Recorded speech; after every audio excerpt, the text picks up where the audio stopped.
മൂവാറ്റുപുഴയിൽ ഇതര സംസ്ഥാന തൊഴിലാളി കൊല്ലപ്പെട്ടത് ക്രൂരമായ ആൾക്കൂട്ട മർദ്ദനത്തിൽ തന്നെയെന്ന് പോലീസ്. ശരീരത്തിലേറ്റ ക്ഷതങ്ങളാണ് അശോക് ദാസിന്റെ മരണകാരണമെന്നാണ് പ്രാഥമിക റിപ്പോർട്ട്. കേസിൽ 10 പേർ അറസ്റ്റിലായി. പ്രതികളെ സംഭവസ്ഥലത്തെത്തിച്ച് തെളിവെടുത്തു. അശോക് ദാസിന്റെ പെൺസുഹൃത്തിന്റെ വീട്ടിലും അശോകിനെ കെട്ടിയിട്ട് മർദ്ദിച്ച സ്ഥലത്തും പ്രതികളെ എത്തിച്ച് തെളിവെടുപ്പ് നടത്തി.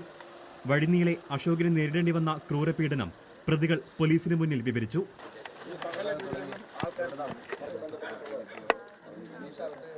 എന്നിട്ട് അവ എങ്ങോട്ട് മറിഞ്ഞു വീണത്? അങ്ങോട്ടാ?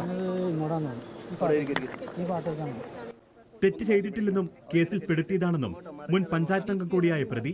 ഇതിനകത്ത് പങ്കാളിയല്ല, ഏത് അന്വേഷണത്തിന് നേതൃത്വമാണ്, ഞാൻ പങ്കാളിത്തല്ല, എന്നെ ഇതിനകത്ത് പെടുത്തിയേക്കണതാണ്.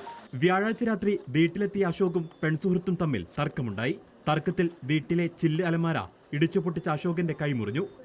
ബഹളം കേട്ടെത്തിയ നാട്ടുകാർ അശോകനെ ക്രൂരമായി മർദ്ദിച്ചു. ആൾക്കൂട്ട മർദ്ദനത്തിൽ തലയിലും നെഞ്ചിലുമേറ്റ പരിക്ക് മരണകാരണമായി.